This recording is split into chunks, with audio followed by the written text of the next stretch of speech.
second half is set and a healthy scoreline for Round Towers, 1-8 to 6 points, 30 minutes away from a 33-year wait, and the ball goes thrown in by Dennis O'Callaghan for the second half, and it's immediate free. Leonard Donlan winning the possession. Plays it out to this side of the field. Coming forward is Kieran Ryan. A quick interchange to Shawnee Dre, and he's been fouled. In fact, it was Joe Burke who was fouled.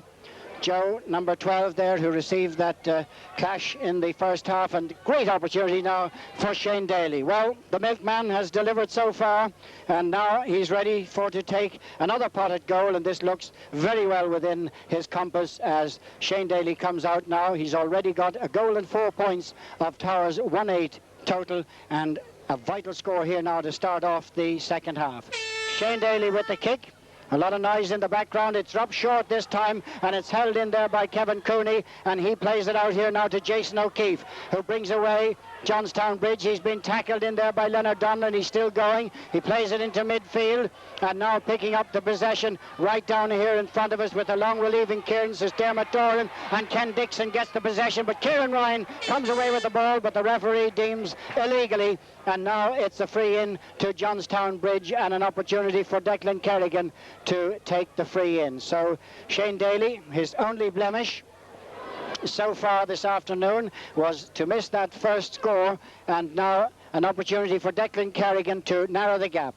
And it's a lovely one, turning straight in. Oh, beautifully left-footed flighted free kick from Declan Kerrigan, and that one goes straight over the bar, flighted in beautifully to kick back in over the black spot, and that narrows the gap now to just 4 points. Round Towers 1-8, Johnstown Bridge 7 points, and that is Declan Kerrigan's third point of the afternoon. Now the kick out, Michael Levy, and the Johnstown Bridge supporters beginning to show a bit of life into their side now. They've been pretty quiet leading up to half-time, but now they know that deficit is 4 points as Michael Levy into the middle of the field. Up they go. It beats them all and is caught by Shane Flanagan, who got it very handy there and is played in now to Kieran Flynn, and he's gone very close to the touchline, and the linesman signals he's taken it out over the far line, and an opportunity here now for Derek Marr to make the kick infield. It's Mick Bailey, in fact, who plays it into Peter McConnon. Now he's supported on the far side by Liam Toft, and he just got caught there on the heel and he's gone down, and there's been an incident off the ball in the centre of the field. One of the Towers players has been down injured, and the referee, Dennis O'Callaghan, is taking over Paddy O'Donoghue to him, and that incident was quite some way off the ball as Liam Toft goes down injured, where he was harmlessly fouled really, but just caught on the ankle as he gained possession. But a much more serious incident was an off the ball effort over here, and it could be that it was the number 10 for Round Towers who is down injured on the far side, and just checking, and it looks like it's Ian Moore who's being attended to. But the referee had absolutely no doubts of putting the second Johnstown Bridge name in the book, and that's Paddy O'Donoghue. And there's another incident now, another incident off the ball, and we were just discussing at half-time how clean this game was. There was hardly an incident involved in the whole match, and now just seconds into the second half, Dennis Callaghan will have to take issue here, and he's calling back somebody else. He's heading up with the ball, probably now to throw it in, but Ian Moore in the wars over there on the far side. And the referee is going to restart with a hot ball. And now it's Barry O'Donoghue who breaks away and gets it into Ken Dixon. He's out wide on the far side. Plays it infield again to Barry O'Donoghue. He thought about giving it back to reverse pass. Toe to hand, he's lost it. It comes across here now, and picking it up is the number 12. And now coming away with the ball on the near side is Derek Marr, and that's a good clearance into the middle. Nicely picked up by Ian Burke, and this is good possession. A long ball in. It's going to hop first before Shane Daly can get to it. He plays it back to Ian Moore. Now it comes wide out to this side. Kieran Ryan has come out to keep it in play. He looks up and first time plays it in. It's going straight. It's hit the post. It's come back out, and racing into clear possession for Joe O'Donoghue. He's held in there in the corner by Ian Burke, and now plays it into the centre to Paddy O'Donoghue, who fists it out to this side of the field, held in there by Kevin Kearney, and now it comes to Jason O'Keefe, and he's tackled.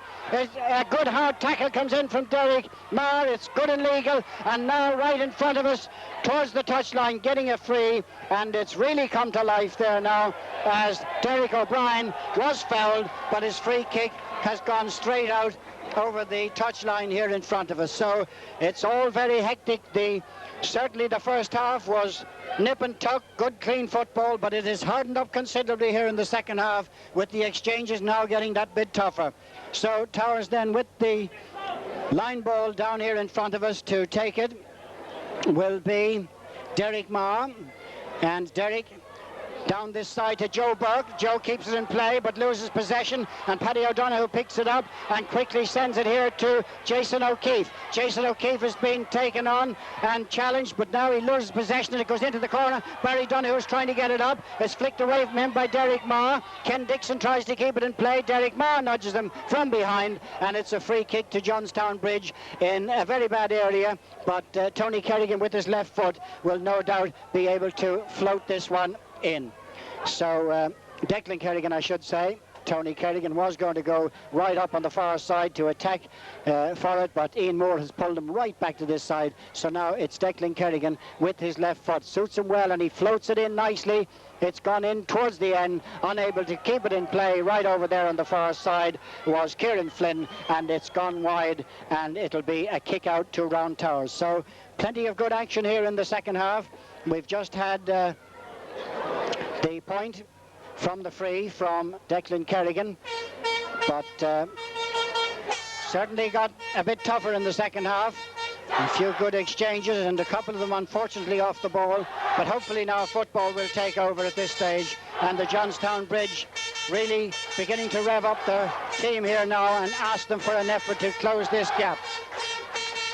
So here comes the kick from Mick Levy. It's a good one right into the middle. They're up for it. Glenn Ryan is there, but Peter McConnon gets the possession, plays it short to Derek Marr, and he right-footed right up. Jumping for it is Ian Moore. He's been beaten to the punch by Tony Kerrigan. Trying to keep it in play over on the far side is Kieran Flynn, and it's gone out over the far touchline, and it'll be a line ball now for Johnstown Bridge, and it's driven right in here. Up they go. Holding on to it there was Liam Toft, and he flicks it out to Ian Moore, who's back a long way defensively to help out. This one goes up. It breaks between Paddy O'Donoghue and Ian Burke. Going over is Joe Burke, and the referee deems that was a foul. It looked a good strong challenge, but certainly didn't appear to be a free, but that's the way the referee sees it, and Dennis O'Callaghan is the man in charge, and it's a free now to Johnstown, taken by Shane Flanagan, right up there close to the far touchline. Mick Bailey tries to keep it in play, but got the last touch, but didn't allow his man gain possession, and now it's another line ball to Johnstown Bridge. Way in here between Kieran Ryan and Ken Dixon. He falls over, and the ball goes out over the end line. It beats them all and trickles out over for a kick out for Round Towers. So Mick Levy will be the man to take the kick out, and it's all gone a little bit scrappy, the interchanging and the smooth passing we had in the first half, but as I say, the physical impact has got that bit stronger in the second half also, and doesn't allow for some nice neat football. So there's still 4 points between them. Round Towers 1-8 to Johnstown Bridge 7 points. And here comes the kick from Michael Levy right into the middle of the field. It's held in there by Joe Burke, and Joe's been wrestled to the ground unceremoniously there by Tom Dillon, and it's a free with Glenn Ryan now gaining the possession. He delays. There's a lot of movement up front for Towers. They're going all over the place, and now it's Kieran Ryan, his brother, who tries to keep it in play. It's been flicked behind their heels, and coming in to gain possession is Tony Kerrigan. He's been challenged by Ian Moore, who makes it difficult for him, and it was all good holding up, and now it's a free in to Johnstown Bridge, and the referee is having a couple of words with a number of the players. He's telling them all to just settle it down. It's a free in, and this time from an acute angle for Shane Daly, but again for a right-footed kicker to aim for the far post and just bring it back is well within his grasp. He did miss one. It's the only one he did miss in the match, but this is quite an acute angle and could be a very important score. Here comes the kick, and it's good and strong. It's crept inside the near post, and that is another fabulous point. A very acute angle, but he just whacked it strong enough, and it crept inside the near post to bring his personal tally now to a goal and 5. And it's 5 points between them now, as Towers lead by 1-9 to 7 points. And here comes the kick out from Ricky Doran. Into the middle of the field they go. It's held in there by Declan Kerrigan, and he's fouled. The referee blows the whistle, and he whacks it left-footed over towards this side, and Frankie McMahon kept possession beautifully there, rides off one tackle, 2 tackles, gets it out now to Glenn Ryan, who picks it up, plays it short, invitingly to Sean Dre, who comes in field. There's plenty of support in front of him. He's soloing right across the centre of the field towards us, now decides to punt it in behind. Kieran Ryan is in there. He's got inside Kevin Cooney. He holds onto the ball, he gets it on his left foot, and swings it over. That's a delightful score. That is a brilliant point from Kieran Ryan, as first he tried to favour his right foot and then swung left and popped it over the bar. A lovely score, and how intelligently Shawnee Dre picked him out after holding up possession beautifully across the middle of the field. And that was a fine point, all coming from marvellous possession won by Frankie McMahon back 25 yards or so from his own goal. So the kick out from Ricky Doran. This time Jason O'Keefe punches it down. Peter McConnon, he's got Akers in front of him. He hops it once, gets it on his right foot, didn't make enough of an impact to swing it round. It was almost dead straight, and he's put it to the right and wide, and a point there for Towers would have given them a very healthy position. As it is, though, 6 points looks a very, very useful lead at this stage. It's played short now, and it comes out to Dermot Doran, who played it, and they've lost possession. Shane Daly was looking for the first ball in, and the advantage not played, and the player was too close, and it'll have to be taken again. Well, a great opportunity there. If Shawnee Dre could have found Shane Daly, I think he's going to go probably for the score again to add to his growing total. A goal and 5 so far in this final. Well, he's missed the first kick in the second half, but that was the only blemish on a faultless performance here. And another point for Towers. 6 points in front, 1-10 to 7. Here he comes, hits it, and the back of the goal tells you the Towers fans, the black and amber flags are raised, and this is definitely Shane Daly's final. A goal and 6, and now a very, very healthy lead for Towers. Are they going to lay the ghost? 1961 was the last time that Round Towers brought the cup to Kildare, and the Sons of St. Bridget's are certainly playing this afternoon as if it has been too long a wait. Paddy Byrne will be absolutely delighted the way his young team have been playing, as Johnstown Bridge try to get it going again in the centre of the field with Declan Kerrigan holding the position, and tried for the short one, but it's just not going for them. Jason O'Keefe has possession, beats off 2 tackles, wins the fray, and Peter McConnon being spoken to by the referee for a little bit of a late tackle there. And now coming to take the fray will be Ken Dixon, who's come out. He started so brightly, but the supply has dried up from midfield, and now here is an opportunity for Ken Dixon. As I say, the wait for Towers, 1961 the last time they won it, and 1963 the last time they contested a final, as Ken Dixon sends that one in, and it's just not going for Johnstown Bridge. That one was a very scoreable opportunity, and it has gone wide. So the score remains Round Towers 111 and Johnstown Bridge 7 points. Well, the people who kept faith and said that this was Towers' year, they're looking pretty good now. And looking down here in front of me, Paddy Byrne and Mick Levy, 2 of the driving forces behind the Towers. Tom Rooney and Paddy Hopkins, they're all shouting words of encouragement out there as Derek Marr drives this into the corner. Shane Daly is there, but it's beaten away from him, and coming out to gain the possession now and beat off a number of tackles there was Dermot Forden, and now it's played into the middle to Paddy O'Donoghue. He's looking for the support and plays it in here to the number 6, Tom Dillon, who receives a very hefty head-on charge from Leonard Donlan, and Tom Dillon is down injured in front of us. The referee didn't think that it was a very dirty challenge. It was a hefty one, and didn't feel he should put the name of Leonard Donlan in the book, and he just has come off with a little bit of an injury himself. But Tom Dillon felt the brunt of that charge right down here in front of us, and Shane Daly now just coming over to get well-earned refreshments, and I think they'll be a little bit stronger later on in the evening if this scoreline happens to continue. Tom Rooney also going in to see if Joe Burke needed refreshments. Mick Levy sees that Leonard Donlan is okay, but the concern at the moment is for Tom Dillon, who took that hefty charge right down here in front of us. He was just after receiving the ball, and Leonard Donlan met him head on, and just judging by the way he's been treated down there, he could have a facial cut. Hopefully he'll be able to resume. Paddy O'Donoghue staying there beside him. Paddy, great servant of Johnstown Bridge, had his glory days, but today it looks as if it's going against him and his team, as Tom Dillon showing great courage to try and continue.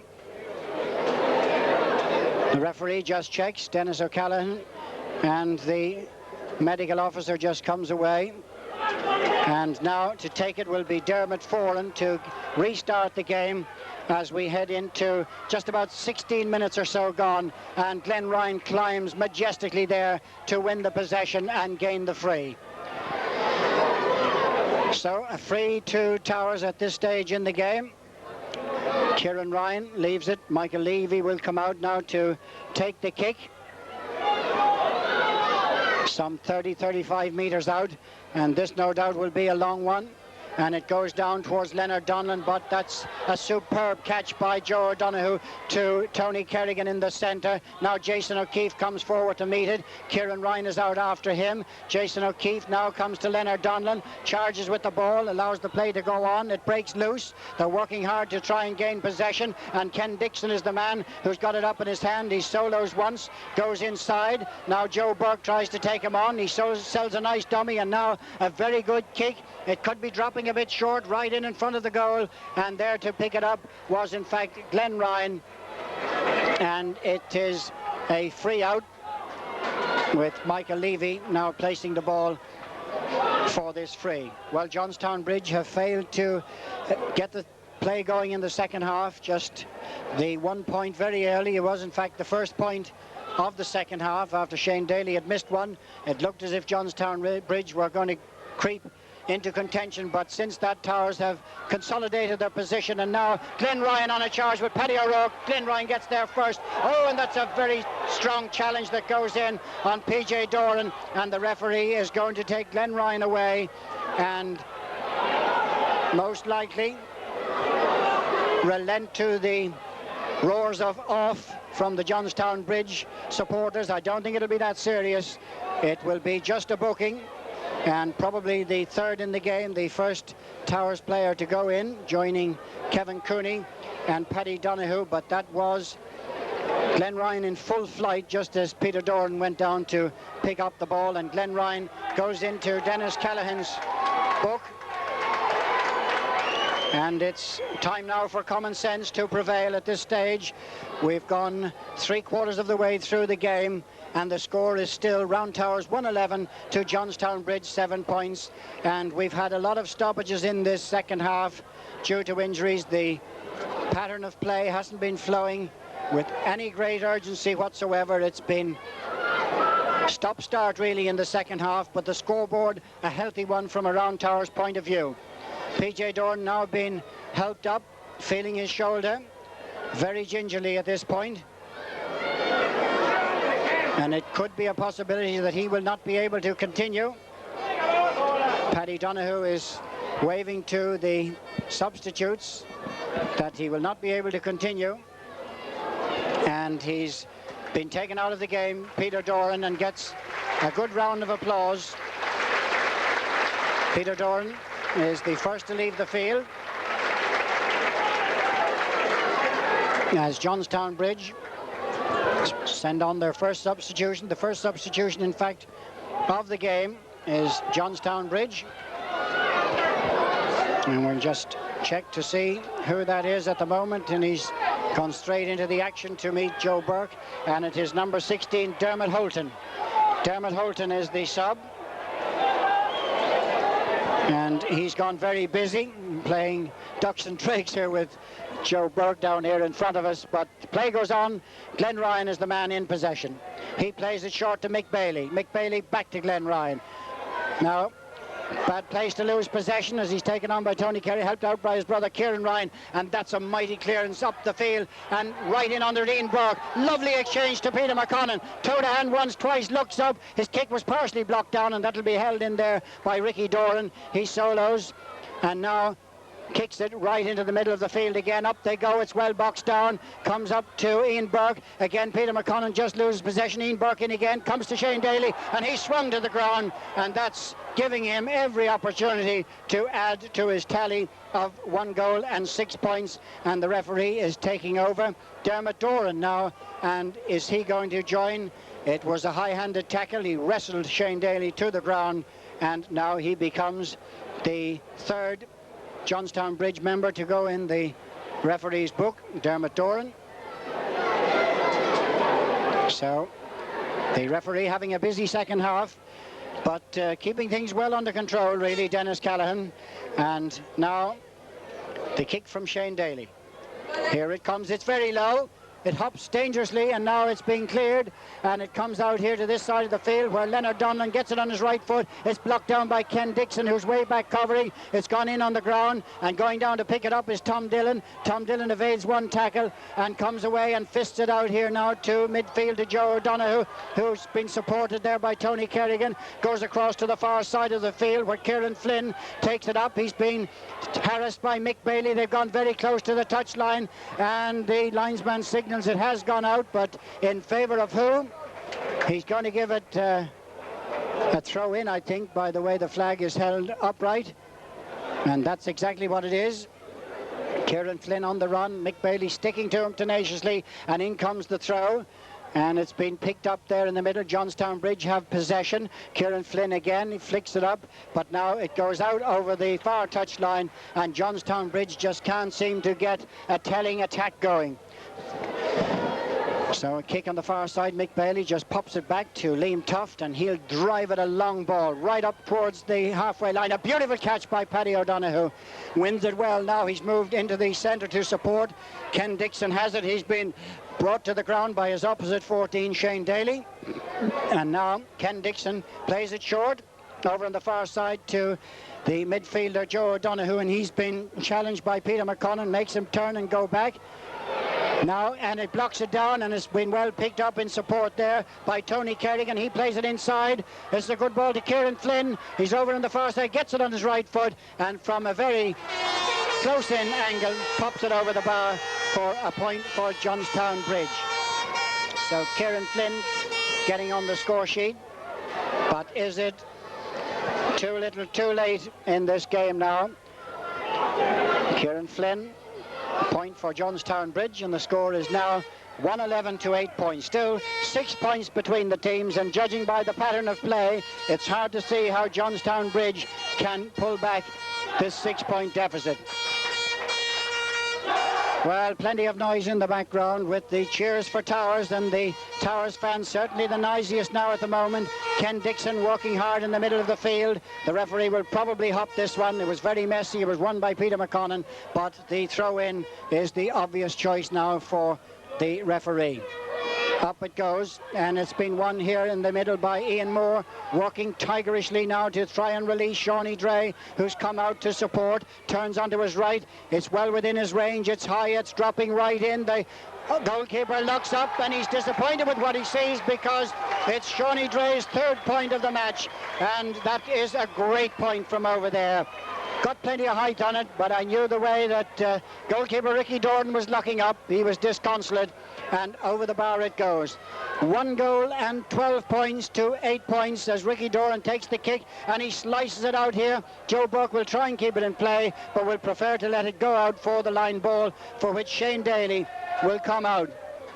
Well, the Towers are in great voice down here in front of us as they wait for Shawnee Dre to try another one. He jinks inside 2 players, and the number 30, oh, he pulled it to the left, but he got into a lovely scoring position there with selling the dummy first with the first hand to toe, and then went inside the 2 players, but just pulled it left and almost followed up his previous brilliant point. So again, Ricky Doran slicing the kicks. Michael Levy was doing much better in the first half. Shane Flanagan trying to get Johnstown Bridge going as the ball comes up here in front of us now to the number 13, Derek O'Brien, and he sends it way down the field. Mick Bailey is back covering and wins the possession. Holds on, he's been challenged. He gets it to Liam Tuft. Liam Tuft back to Glenn Ryan. The short passing in there is working for Towers throughout the game. It comes back to Liam Tuft, and he sends a relieving clearance up towards the substitute who came on. That was Dermot Holton, and his punch is blocked down beautifully there by Ian Burke, and Ian Burke got it to Shane Daly, was fouled on the release, and Shane Daly will now have a long free in here, but the wind is in his favour. He sent over 2 good 45s in the first half, and this one is well within his compass. Danny Mulvihill looking at the watch. They would eagerly love it to be over now because the scoreline is impressive from a Towers point of view. Well, he sliced that ball, but it's still well in play, and it's tried to be kept in by Shawnee Dre. Ian Moore played it on the ground, and it's gone wide, and it will be a kick out for Johnstown Bridge. And now there's urgency with Johnstown Bridge as Ricky Doran takes the replacement ball and pops it down very quickly. Time beginning to tick away here now at Newbridge, as the long wait for victory in the championship for Round Towers could be over unless something very, very dramatic happens here. And they come again with Leonard Donlan getting the ball from his midfield partner Peter McConnon. He's brought down by Ken Dixon, and surely Shane Daly, this one is well within his reach, having missed the last couple. But the referee, Dennis O'Callaghan, the Sarsfields man, orders the Johnstown Bridge players to keep back. Paddy Burke just coming out here in front of us to come over towards Derek Marr, and also Leonard Donlan. And Shane Daly with the free. It's low and hard, and it's gone wide. Well, he's lost his accuracy late on in the game, but up to now it hasn't affected him, and he could have added to his phenomenal score so far. The Towers fans are beginning to move off the stand and head towards the presentation area. I hope it's not premature, but at this moment in time, Johnstown Bridge have a mountain to climb. Joe O'Donoghue wins the possession, gets it over there on the far side of the field to Kieran Flynn. Ian Moore tries to stop him. He stops him illegally, and it's a free kick, and Declan O'Callaghan is not happy with them trying to encroach an extra few yards and brings the play back. So 112 to 8 points is the score at the moment as Dermot Doran tries to get play going again with over on the far side Tony Kerrigan to the centre of the field to Kieran Flynn. He's been opposed by Ian Moore. Ian Moore again fouls his man, and it's going to be another free to Johnstown Bridge, but they need to get something, and they need to get a goal, I think, in the next couple of minutes to have any chance of being involved in this final, which after the first 10 minutes has been all round Towers. Now the kick being taken by Ken Dixon. He's dropping it in. It's dropping in right in front of the goal, but it's held in there by Peter McConnon, who flicks it out to Frankie McMahon. Frankie McMahon toe to hand right up along the far side. He's still going. Now he releases a spinning right-footed clearance right up the far side. Ian Burke tries to get there, holds up possession, comes in field. Then he's supported by Ian Moore. It's played into the centre. Kieran Ryan is going to win the chase to get there. Interchange pass back to Leonard Donlan. Leonard Donlan waiting for support, can go it alone, and he has a right-footed kick, and it's gone straight over the bar, and that's 113 to 8 points, and it now looks as if Towers can't lose this final. And the substitutes down here on the bench, Fergie Hopkins, the team captain, Eamon Cleary clinches his fist, Paddy Hopkins says this is it, and Tom Rooney and Jim Waters, and also Noel Donlan, who couldn't make it, a long-standing injury, have contributed so much to Towers over the years. How dearly they'd love to be out there, but the fellas that are representing at the moment are doing tremendous. And Ian Moore back, flicks it out to Mick Bailey, and he right-footed down the field. Up they go, and at the second attempt, Leonard Donlan, it loses out. It comes to Jason O'Keefe. He picks it up. He just flicks inside Derek Marr, and away comes Tony Kerrigan too. On the far side, Declan Kerrigan, and it's Tony Kerrigan now on the run. He's still going. He's been brought down, and that'll be a free in for Johnstown Bridge. And this looks as if it will reward them with probably just a point. The score 113 to 8 points. And already the Towers fans on the stands are making their way down to the presentation area. They think that it's all over, to use an old cliche. But it goes over the bar, and that's the point for Johnstown Bridge. So the announcement just been made over the public address that the presentation will be made down towards the dressing room area. Michael Levy, not in any great hurry. He hasn't had to make a save in the whole match.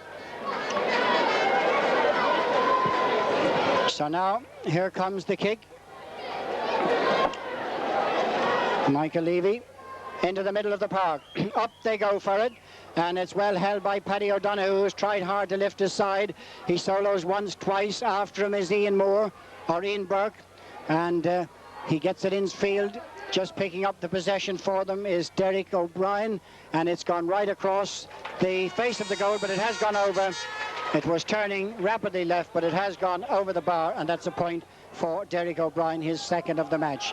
113 to 10 points, 6 points between the teams as we head into the closing stages in a year that has promised so much for Round Towers, and the 35-year wait. What a wait it has been for Round Towers to land their first championship. Some of the players on the park, well, they weren't even born, weren't heard tell of, and now they're going to bring the cup. The referee, Dennis O'Callaghan, has called for the ball, and the excitement is only beginning for the Round Towers team as they jump off the bench. Paddy Byrne is being hugged by his son down here in front of us as he punches the air. The first player he meets is Leonard Donlan, and Mick Levy and Paddy Byrne embrace, and the celebrations will only start. This will go on for a long, long time. An emphatic victory as the players embrace in the middle of the park.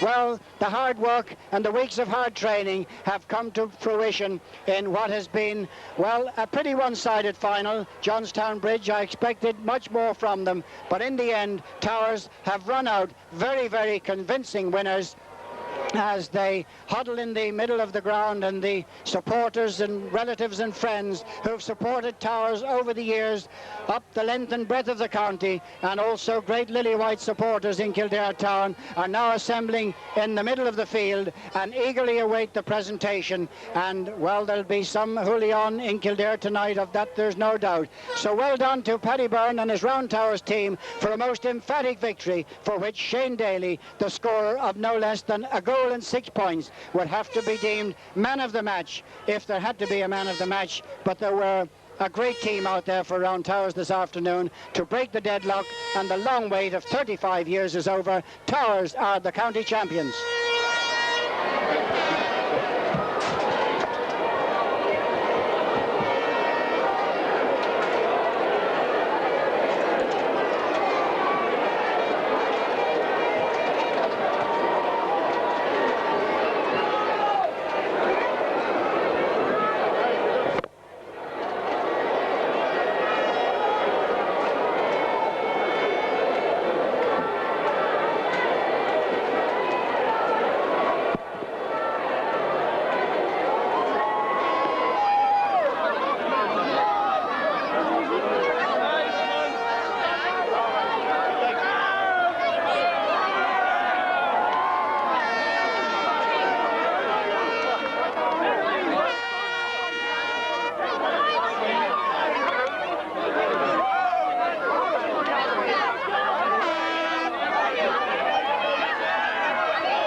Actually, boy, I see it, boy.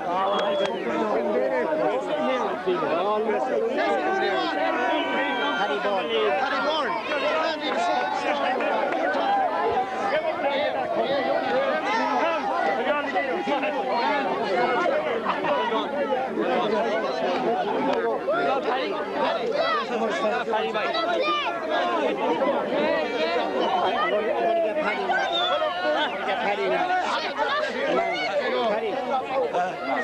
Well, the joyous scenes down here on the pitch in Drogheda. 35-year wait's over, Paddy. It is, and I still can't believe that it's over, and I'm so happy. I'm so glad for all the lads. They worked so hard, they deserve everything they got. They did it, it wasn't us, they did it, they worked for everything they got. Well, were you disappointed that it was so easy in the end? Well, it might have looked easy, but I didn't think it was easy. I thought there was still about 10 minutes to go, but I'm just so glad for the lads. They worked so hard for it, and I'm delighted. I'm sorry for Doss and the lads that didn't make the team today, but at the end, it was a 25-man job, and we're just... Everybody contributed. Everyone contributed from the World Cup, from January on, and no one... Well, in your footballing lifetime, you've never seen scenes like that? Never. Well, Paddy, you've contributed in no small way. You've been a great manager. You've had the respect of the players, and you're the man responsible for today. Well done. Thanks very much, Des. Thanks a million. Now we get Len and Shane Daly, maybe.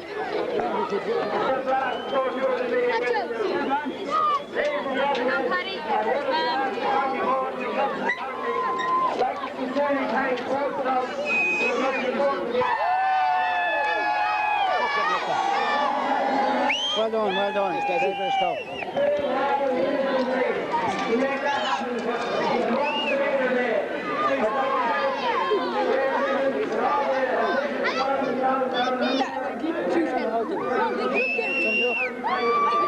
No, wait, the man's trying to get up there. No, I'll let your man up there with me.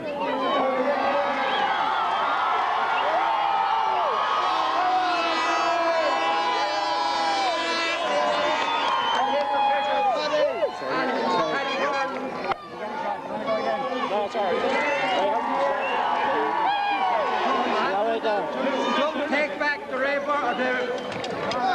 Dermot Park Cup, 2 towers for the first time, and indeed to win the championship for the first time since 1961.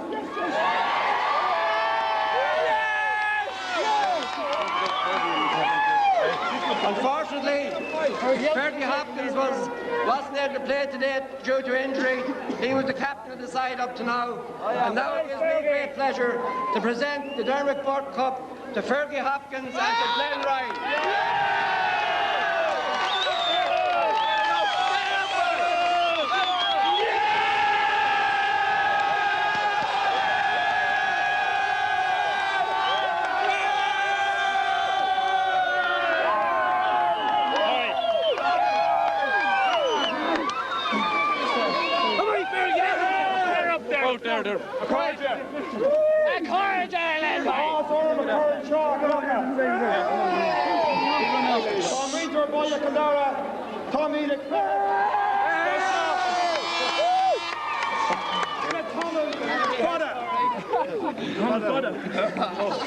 Ladies and gentlemen, it's a great honour for me to accept this cup on behalf of Round Towers Gaelic Football Club.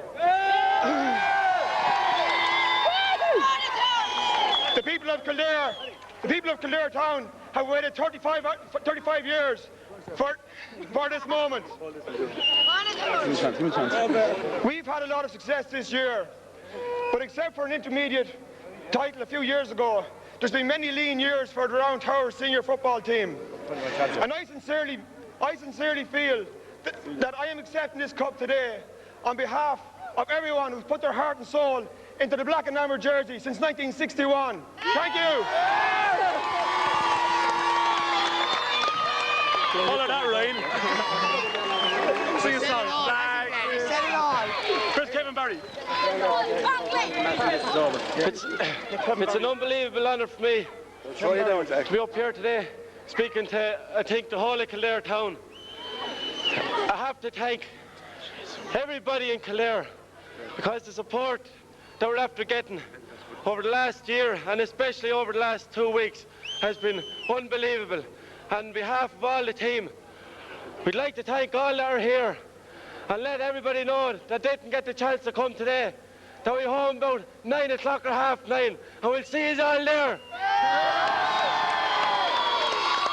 The biggest party you'll ever want to see.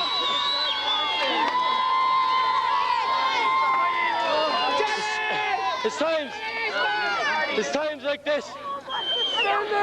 It's times like this. I suppose you think about all the people that played for Towers and all the people that waited for years for this success but never got to see the day. And I guarantee you one thing, there's a lot of these people represented today, especially up around our estate, around Jim Toff's area, and all the people that played for Towers and didn't get to see it. There's everybody represented today, and everybody's going to celebrate tonight. I'd also like to everybody keep in mind Noel Donlan, who gave unbelievable service, and only for his injury. It's unfortunate, but Jesse's there and has been with us the whole way. And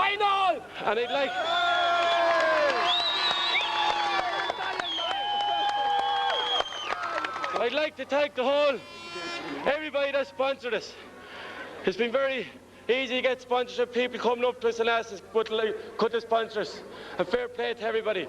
And especially to all the Towers committee. They've worked unbelievably hard over the last couple of weeks. But I suppose when it comes down to it, we have a great backup team there. All the people selling the stalls. But every Tuesday and Thursday night, there was fellas down training us. People like Paddy Hopkins and Jim Waters and Christy Guiney, they never missed a night.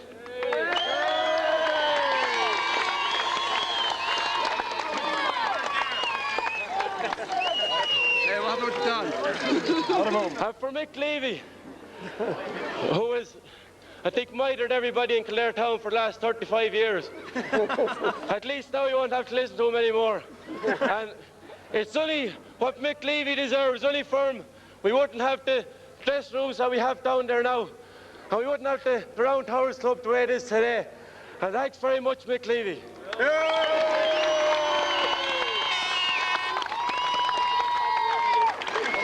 I just on a personal note, I'd like to thank my own mother and father who supported us everywhere we've gone.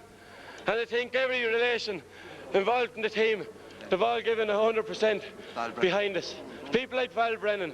But I suppose the last person I have to thank, I suppose there isn't too many more that left, but the last person I have to thank, and I think everybody in the county, and I don't think Johnstown Bridge will begrudge us this, is for Paddy Byrne.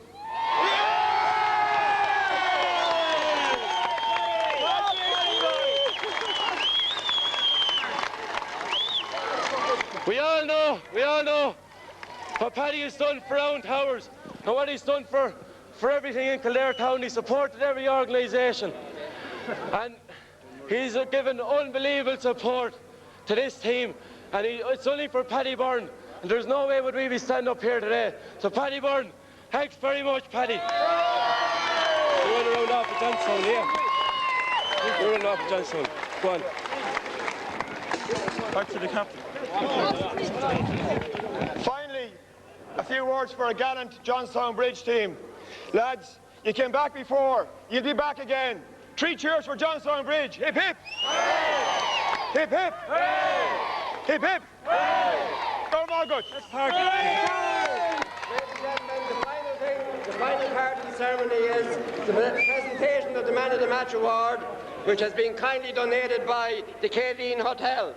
And the winner of the Man of the Match Award is Shane Daly of Towers.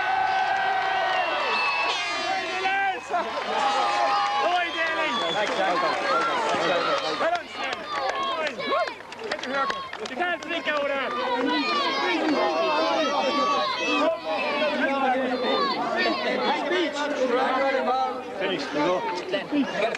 You're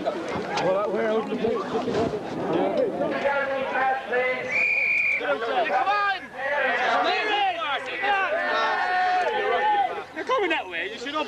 Go sing, lads, huh? Chop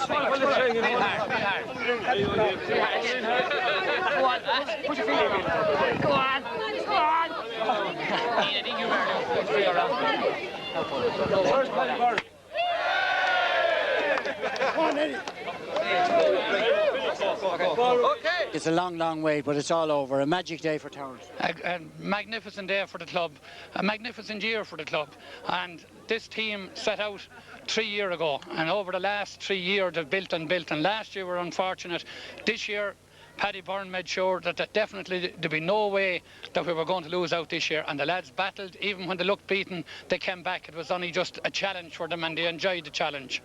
Well, now the victory was a very easy one in the end, and it has meant a lot to the people of Kildare who have supported, but Glenn Ryan paid a fitting tribute by almost calling you Mr. Round Tower. What does it mean to you in particular? It means I might get down weight. They're calling me Mr. Round Tower. And to me in particular, I suppose myself and Jim Daly is the last of the 61 team that are there with the club.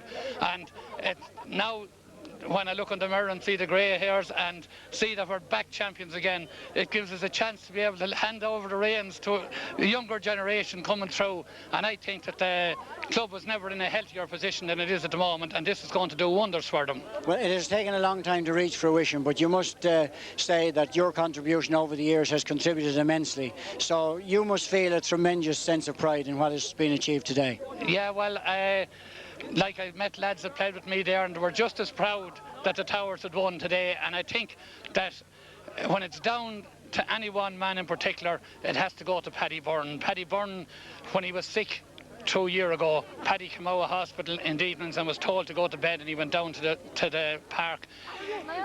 He instilled a sacrifice and a determination and a spirit that went into the team, and for the last couple of years we had 25 of a panel, and it didn't matter which 15 were out, we were a team to be reckoned with. And when you look at it today, I suppose two of our best forwards, or two of the best forwards in the county, Noel Donnan and Eamon Cleary, were on the sideline. We had our captain was sidelined, but we had 15 players there, and it was hard to find a weak link.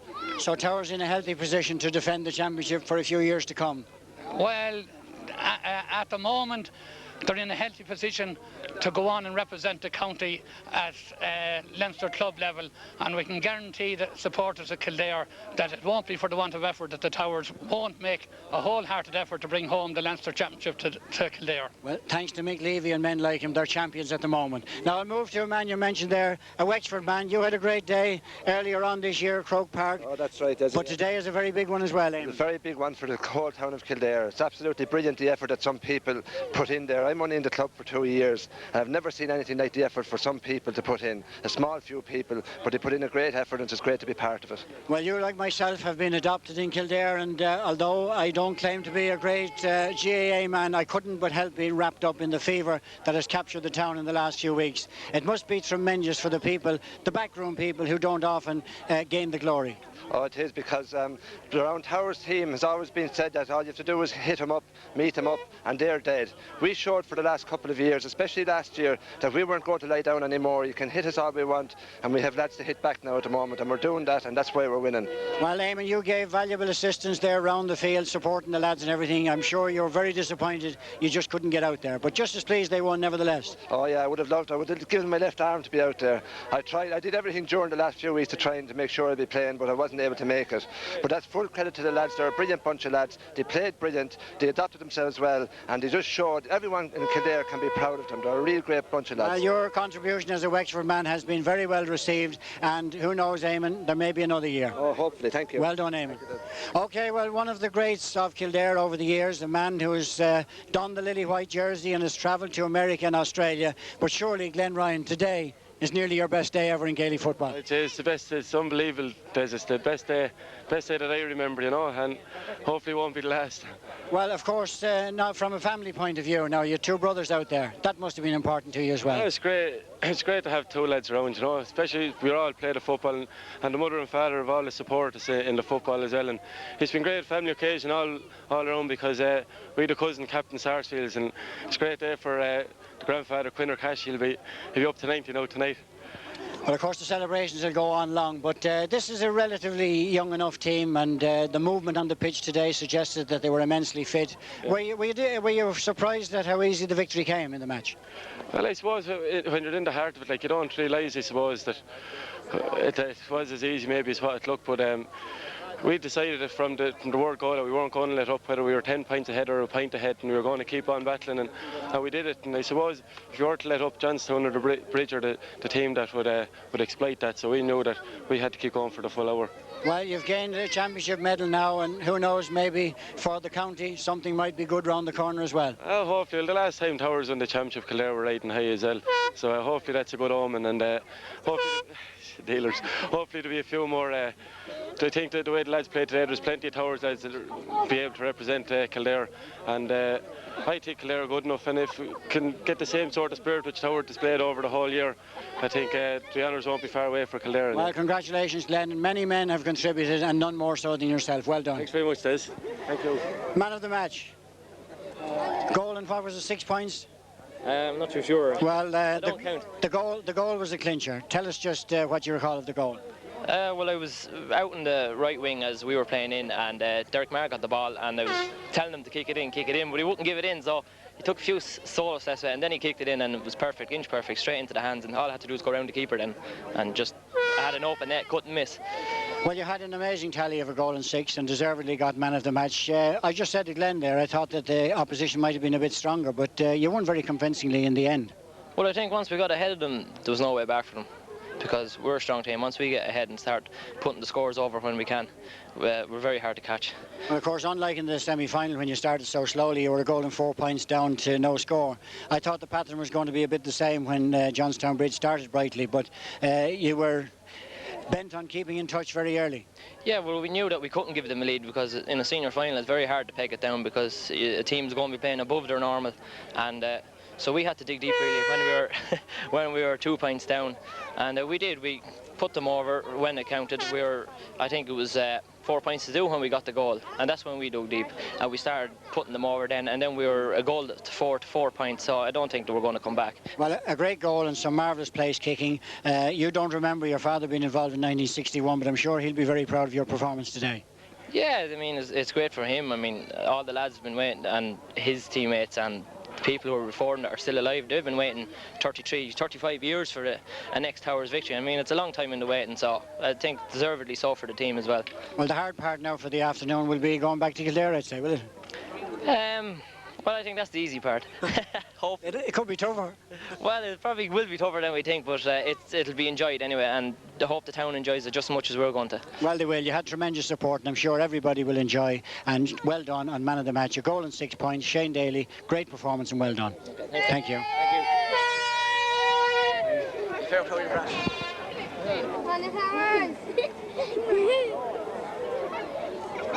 Well, many people have contributed to this marvellous afternoon for Round Towers Football Club, and it's often a shame that one of your star players and leaders cannot make it on the day. One such is their captain, Fergal Hopkins. Fergie, you must be very disappointed you couldn't make it, despite the fact that the cup is going back to Kildare. You'd love to be in the thick of the action. Absolutely, yeah. I was even more nervous on the line than I would have been if I was playing. You feel so helpless there, like, you know, all you can do is shout at the lads and encourage them, man. But like, winning today has more than made up for it for me, like, and hopefully I'll be back fit for the Leinster Championship. Well, of course you will be back for another day, but are you a bad spectator? Do you feel you'd want to do everything in there on the line? I can't even sit down. I'm sitting down, I'm standing up, I'm walking around. I just can't settle. The nerves are unbelievable on the line. But really and truly throughout the match, I'd say honestly you felt that we're going to win nearly throughout, were you? I felt that with about 15 minutes to go, I think we had it. They got a free in close to the goals and they kicked it wide, and you could see heads dropping. And I knew all we had to do was hold them then after that, and we were going to take it. Shawnee got a brilliant point then as well. That really, a long-range point like that kills a team when they see that happening. It was probably one of the points of the match. One of the points of the year. And it really came at a vital stage just to stem the tide. Yeah. But Shane Daly's contribution was immense. Unbelievable. Shane was away on holidays, as you all know. He only came back on Thursday morning, Friday morning, and we were worried about jet lag and everything, but I told the lads, don't worry about Shane.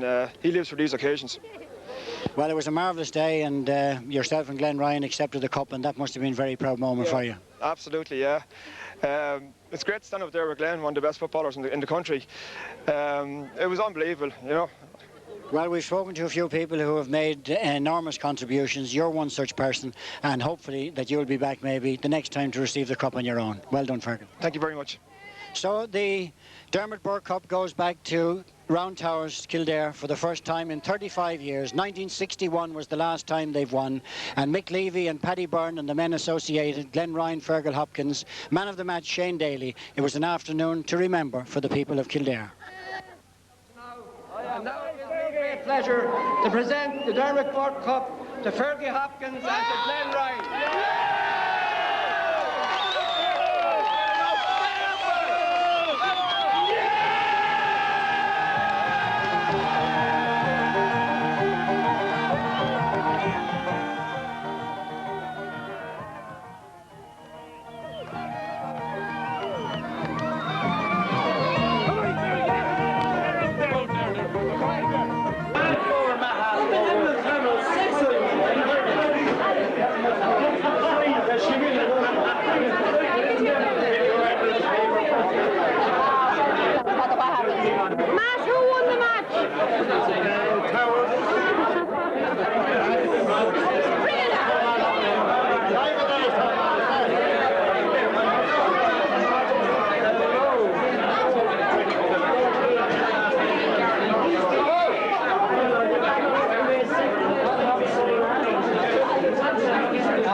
And get the turncoat. She backed against the tower today. Back there. She did. Backed against the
And what did you think of Glenn today? What did you think of Glenn? What did you think of Glenn? I thought it was great.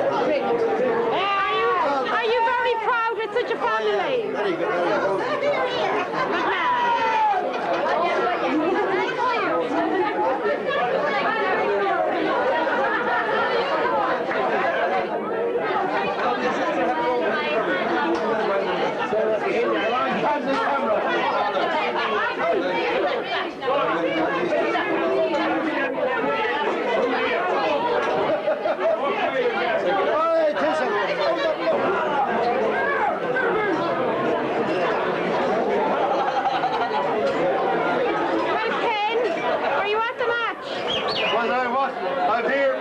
towers are fucking mud. I'm a dub. I was here years ago. I fucking wish the towers well, okay?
You won't have to give me away. Ah, we won't get in here. We won't get in. It's jammed in there. Why did you leave? And what like? Into the window. Champions,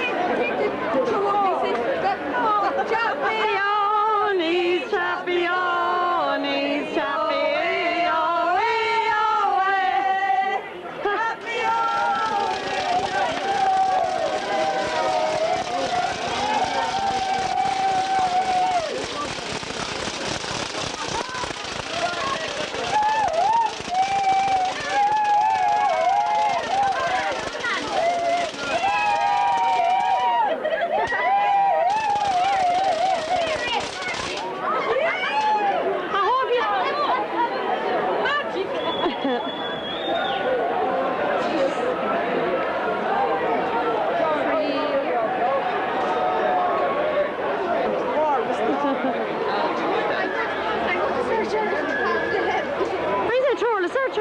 £1 a head in the door. It's thank you. No.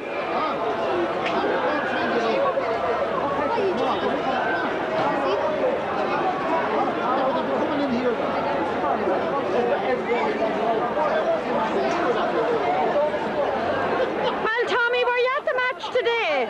Did you go to the match?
we have Cunningham.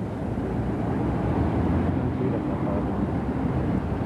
and across the road, of course, we have the Certain Thomas. And the Certain Thomas is crazy walking on around that field. And the ball is right out. And as you can see, up over the sign of the Certain Thomas, we have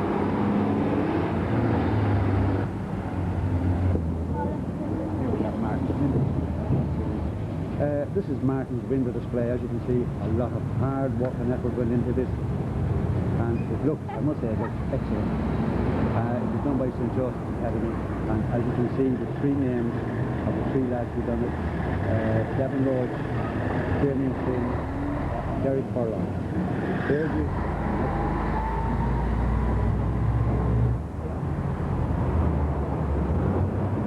Come on, the tower. Right. Derek Furlong.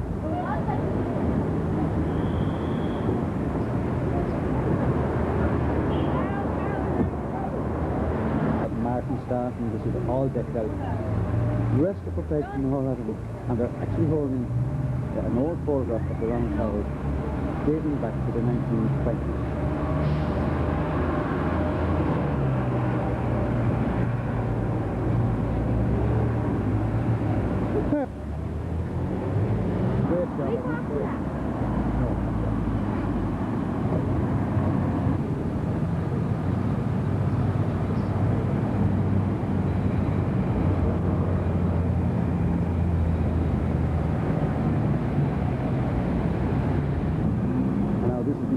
As we look down Station Road, and as you see, flags, streamers, a very colourful scene, I must say. On the left of Station Road we have McHugh's Chemist, and as you can see, all cosmetics have just disappeared, and there's nothing in the window except football, and a very colourful display. On the left of McHugh's we have Top Nolan's, a very traditional pub. And once again, flags of all colours.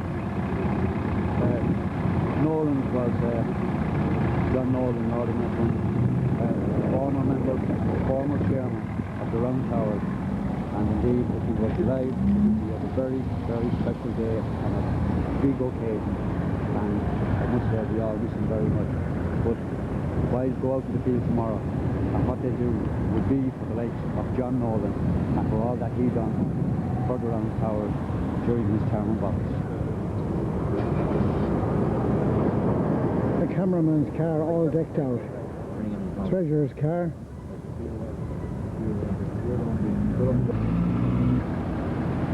And now we're at the shopping centre in Station Road.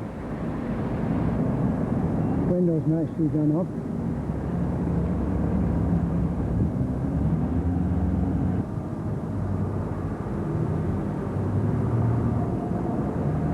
Paddy Byrne butcher shop. Mona has done so much to bring this team to the county final. And hopefully she'll bring them the whole way.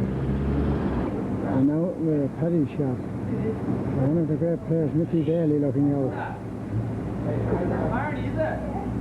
Oh, Barney! And Paddy himself.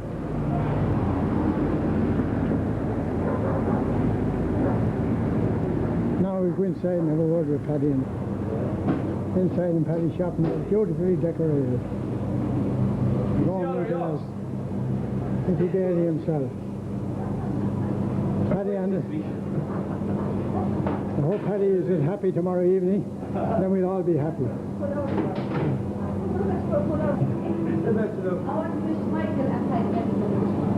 Thanks, mate. He's fine.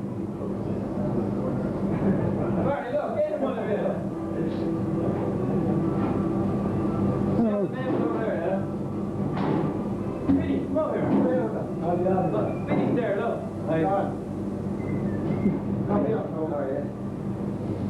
Still inside in Paddy's? Paddy's working hard, he's still out there earning a living. No, it's Monday, darling.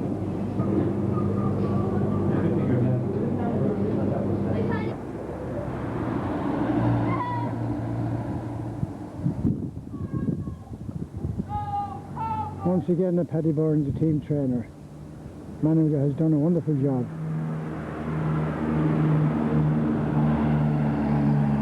And everybody wishes him the very best of luck tomorrow, and the lads, of course. Over in Maryville at the shops.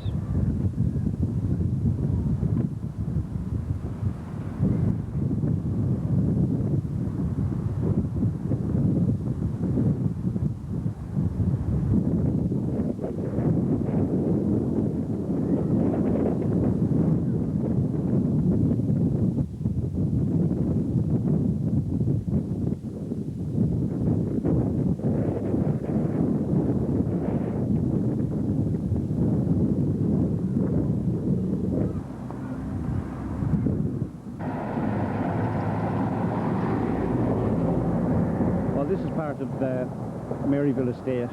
As we look up here now, this is actually Woodside Park, but it is all part of Maryville Estate. And no fewer than 11 of the lads on the panel tomorrow come from this estate.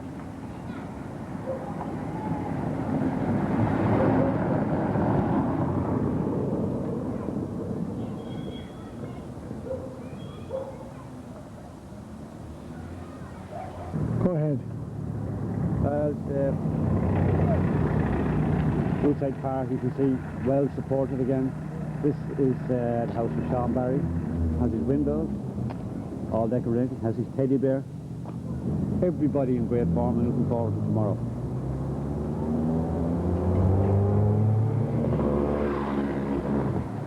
The 3 flags and the black and amber in the window. That's my own house. And our neighbours just down from us, they have their teddy in the black and amber shirt, black and amber jersey, black and amber flag. Maryville is really alive for the last week.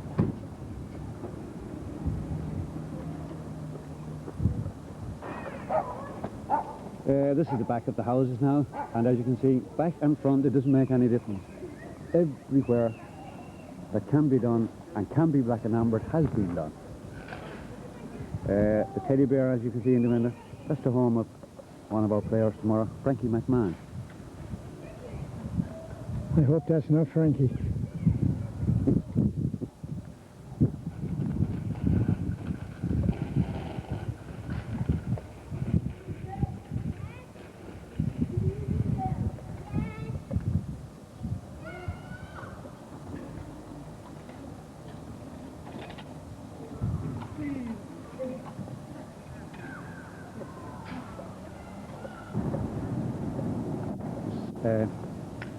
This here, where the flags at the back of this area here, the ones we're focusing on at the moment, is the home of our number 5, Michael Bailey.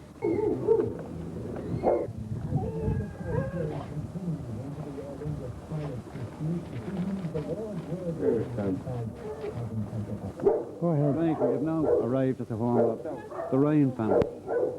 Ben, Kieran and Liam, no less than 3 playing on the same team tomorrow in the quarter final. And the dog is a bit unlucky not to be on.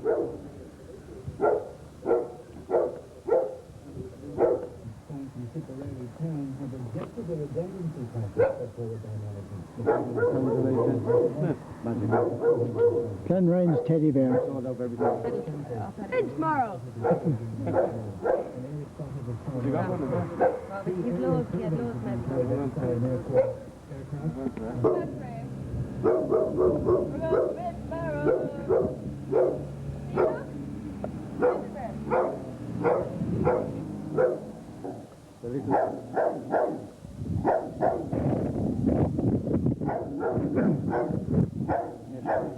I think that dog was from Johnstown.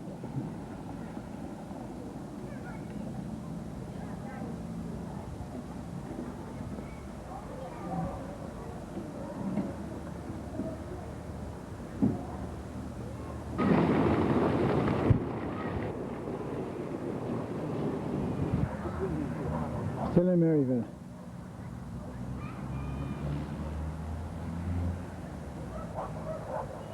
And Tommy Thompson's.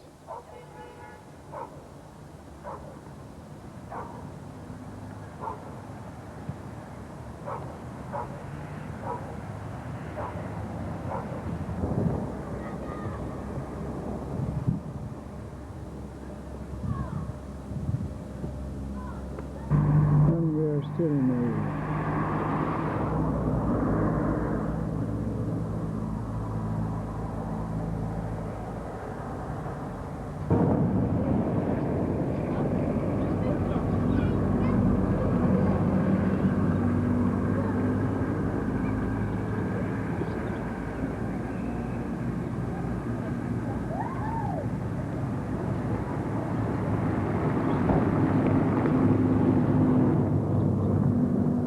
The Welsh family home, where the lads in Cullen come from.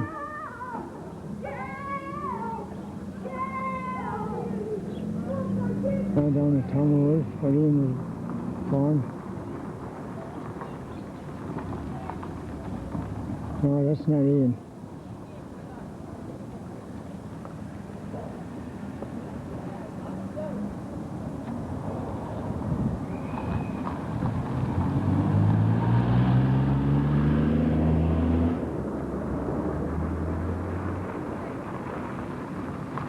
Ian's mother having a chat.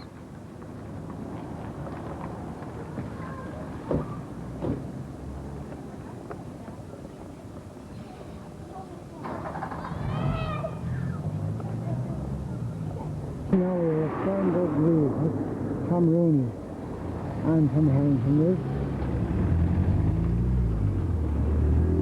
Very well decorated, wonderful turnout.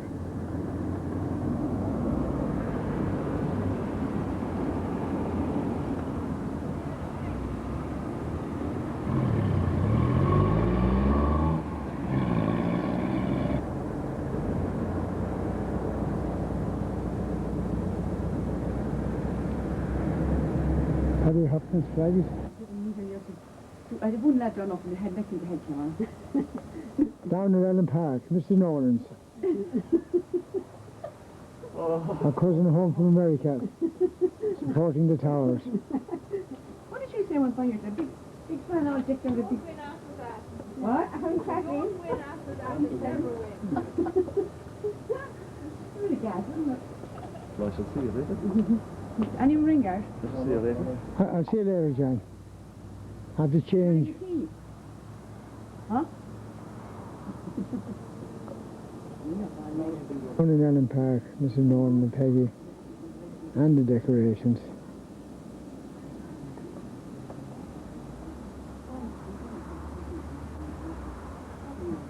And John Willie is still there.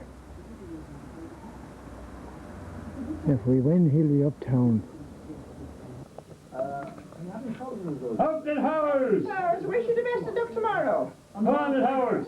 We're in Peter McConnell's father's house with the whole family, all decorated and ready to go. Ready to roll! Dog, the whole lot. Come home tomorrow victorious. We'll bring you in. That's right. Get the dog in close. Where's my hat? Right now on the naps. Smile. Last one, hip hip. Hooray! Hip hip! Hooray! Hip hip! Mr. Dre dining on the morning of the fire. Up you by you. Give me a cap. Where's the cap I gave you yesterday? And Mrs. Dre are resplendent in our Towers attire. Yeah. You will. Up the Towers. The Betsy Barney. Oh, singing you. That's Barney. The morning we've been waiting for. Morning. Connolly, one of the all-time greats. From the lane to bridges well, where tall the waters flow. Good man, mate. Down at Mick Dre's, one of the great supporters.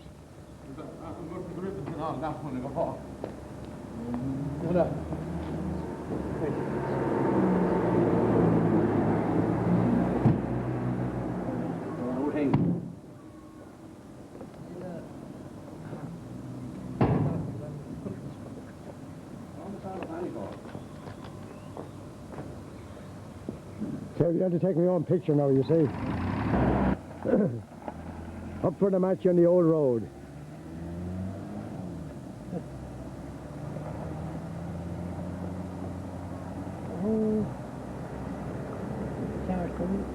No, no.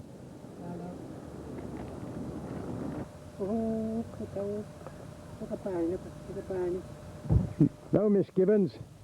Hip hip.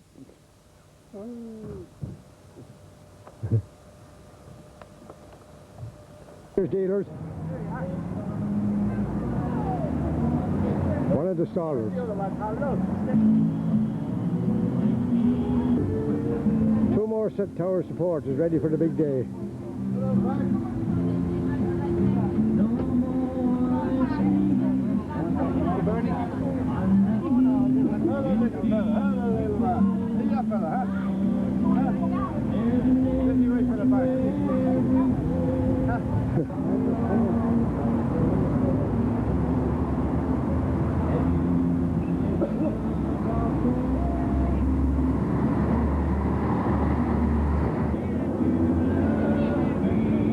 Honeymoon Hall with his family. Right, shout!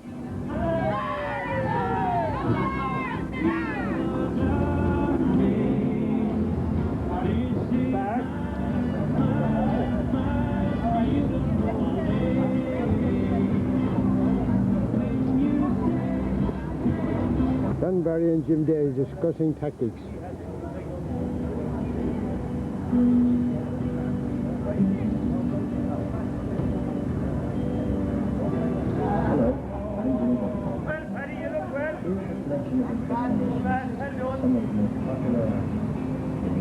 The Market House.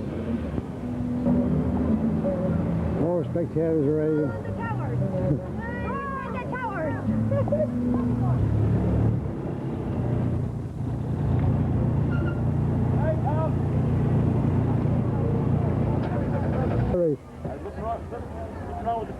Hey, Peter, make sure the feet are right today.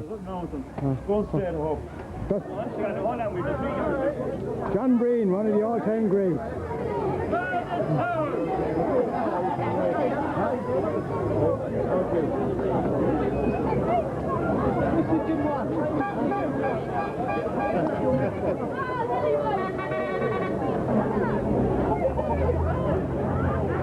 Thanks very much.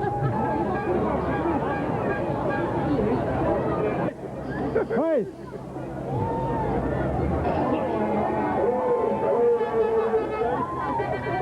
Hey, hold on now a second.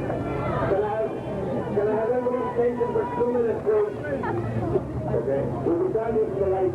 That will take care of the light first.